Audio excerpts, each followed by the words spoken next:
और संख्या पद्धति में जो तीसरी टाइप के क्वेश्चन बनते हैं वो होते हैं विभाजकता के नियम। विभाजकता के नियम। विभाजकता के नियम। विभाजकता के नियम हमें कोई संख्या दी जाएगी और उसमें क्वेश्चन पूछे जाते हैं कि कौन सी संख्या 2 से डिवाइड होगी, कौन सी संख्या 3 से डिवाइड होगी, कौन सी संख्या 4 से डिवाइड होगी। तो ये हमें कंप्लीट पता करना है। तो सबसे पहले आता है 2 का नियम। 2 का नियम। 2 के नियम में हमें पता रखना है कि ऐसी संख्याएं जिनके लास्ट में सम संख्या आए, जिनके लास्ट में सम संख्या आए, वो सारी की सारी संख्याएं 2 से विभाजित होती है। वो सारी की सारी संख्याएं कितने से विभाजित होती है? 2 से।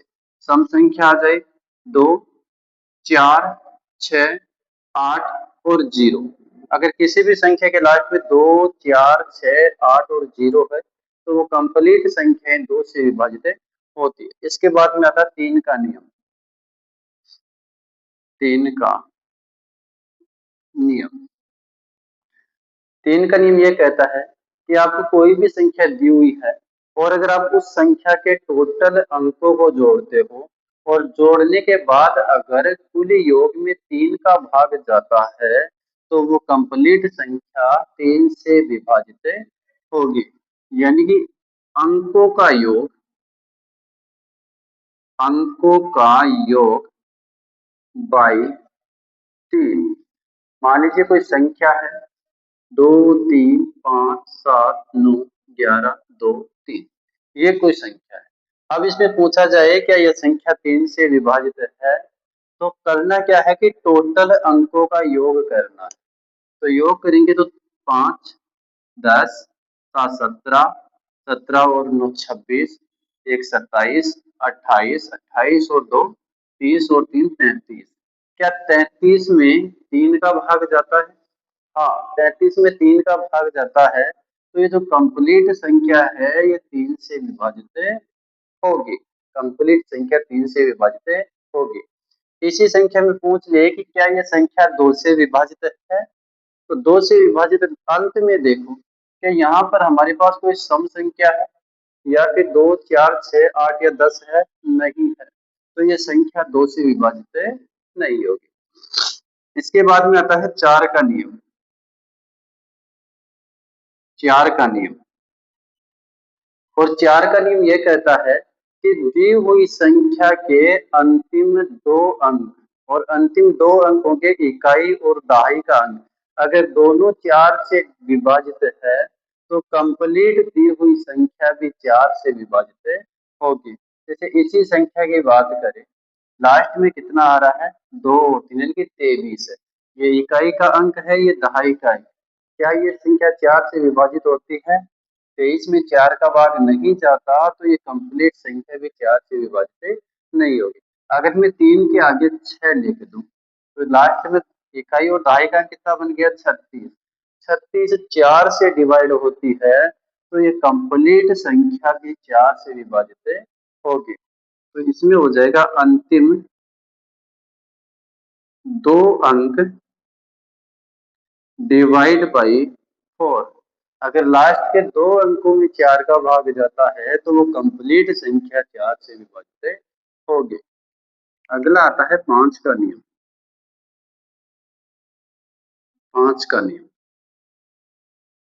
और 5 का नियम यह कहता है किसी भी संख्या के लास्ट में या तो 0 हो या फिर 5 हो। किसी भी संख्या के लास्ट में अगर 0 और 5 है तो वो कंप्लीट संख्या 5 से विभाजित होगी। अगर लास्ट में देखा जाए तो यहाँ पर 6 है और 6 है तो 6 में 5 का भाग नहीं जाता है तो ये कंप्लीट संख्या भी 5 से विभाजित नहीं होगी। लेकिन मैं इसके लास्ट में या तो 0 लिख दूं या फिर 5 लिख दूं। अगर 6 के लास्ट में अगर 0 और 5 लिखता हूं तो ये कंप्लीट संख्या 5 से विभाजित होगी। फिर आता है 6 का नियम। 6 का नियम।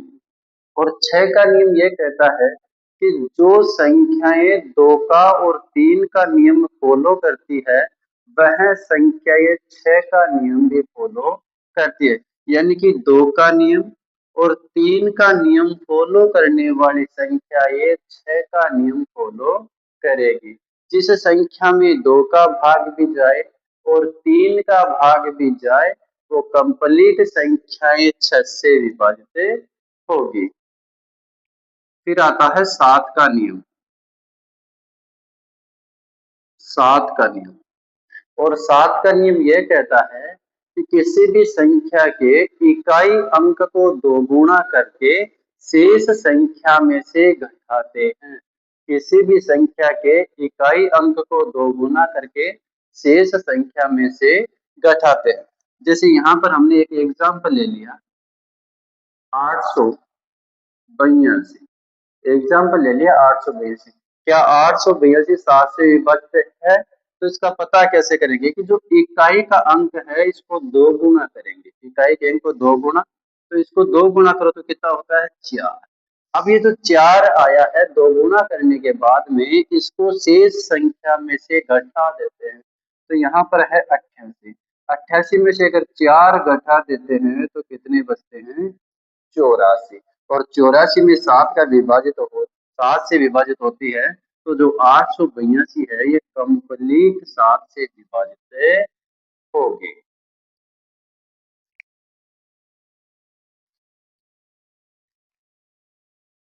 इसके बाद में आता है 8 का नियम। 8 का नियम और 8 का नियम ये कहता है कि लास्ट के 3 डिजिट यानी किसी भी संख्या के अंतिम अंतिम 3 अंक बट्टा 8। किसी भी संख्या के अंतिम 3 अंकों में अगर 8 का भाग जाता है तो वो कंप्लीट संख्याएं 8 से विभाजित होगी। जैसे एग्जांपल ले 7 2 9 6 5 और 1 और 6 ये हमने लिख दिया। क्या यह संख्या 8 से विभाजित है? तो इसका पता करने के लिए लास्ट के 3 अंक लेंगे 516। 516 में अगर 8 का भाग दे तो 8 से 48 3 36 36 में भाग नहीं जाता तो ये कंप्लीट संख्या 8 से डिवाइड नहीं होगी। लेकिन हम इसके आगे अगर 8 और लिख दे तो 168 बनता है और 168 8 से कंप्लीट डिवाइड होता है तो ये कंप्लीट संख्या भी 8 से विभाजित होगी। यानी कि कहने का मतलब 2 का नियम क्या था कि लास्ट का जो अंक है वो सम अंक होना चाहिए। 4 का नियम अंतिम 2 अंकों में 4 का भाग जाना चाहिए। 8 का नियम अंतिम 3 अंकों में 8 का भाग जाना चाहिए। फिर आता है 9 का नियम। 9 का नियम और 9 का नियम ये कहता है कि संख्या के अंकों का योग करो। संख्या के अंकों का योग। अंकों के योग में अगर 9 का पूरा पूरा भाग जाता है तो वो कंप्लीट संख्या 9 से विभाजित होगी। 9 का नियम क्या है कि अंकों का योग करो। योग में अगर 9 का पूरा पूरा भाग जाता है तो वो संख्या 9 से विभाजित होगी। 10 का नियम। 10 का नियम ये कहता है कि लास्ट में 0 होना चाहिए। फिर आता है एक 11 का नियम। 11 का नियम और 11 का नियम ये कहता है कि आप किसी भी संख्या के इकाई अंक से बाईं तरफ सम स्थानों का योग करो और विषम स्थानों का योग करो। यानी कि इकाई अंक के बाईं तरफ आना है। इकाई अंक के बाईं तरफ जैसे यहाँ पर एक संख्या लिखी 7 2 9 5 6 3 1। अब इकाई अंक ये वाला इधर से बाईं तरफ यानी कि इस साइड में आना है और सम स्थानों के अंकों का और विषम स्थानों के अंकों का योग करना है। सम स्थानों का योग और विषम स्थानों का योग। सम स्थानों का योग और विषम स्थानों के अंकों का योग और फिर इसमें से हम माइनस करते हैं। क्या करते हैं माइनस। अगर माइनस करने पर या तो 0 शेषफल बचे या फिर 11 शेषफल बचे तो वो कंप्लीट जो संख्या है वो 11 से विभाजित होगी। इसमें देखो, ये 6 और 1 7, 7 और 9 16, 16 और 7 कितने हो गए? 16 और 7 23। इनको जोड़ो, 5 और 3 8, 8 और 2 10। 10 माइनस करें तो 23 में से 10 गए तो 13 बचते हैं। क्या 13 11 से डिवाइड होता है? क्या नहीं होता? तो ये कंप्लीट संख्या भी 11 से विभाजित नहीं होगी। तो ये थे 11 तक के नियम। 2 का नियम, लास्ट डिजिट सम संख्या होनी चाहिए। 3 का नियम, अंकों के योग में 3 का भाग जाना चाहिए। 4 का नियम, अंतिम 2 अंक 4 से विभाजित होने चाहिए। 5 का नियम, अंत में 0 या फिर 5 होना चाहिए। 6 का नियम, जो संख्या 2 का और 3 का नियम फॉलो करती है वो 6 का नियम फॉलो करेगी। 7 का नियम कि आप किसी भी संख्या के इकाई अंक को दोगुना करते हुए शेष संख्या में से घटाते हैं। 8 का नियम, अंत के 3 डिजिट को 8 से डिवाइड करते हैं। 9 का नियम, अंकों का योग 9 से विभाजित होना चाहिए। 10 का नियम, अंत में 0 होना चाहिए। 11 का नियम, इकाई अंक से बाईं तरफ के सम स्थानों के अंकों का योग और विषम स्थानों के अंकों का योग करते हैं। इसके बाद में बाकी पढ़ेंगे हम नेक्स्ट क्लास में। Thank you.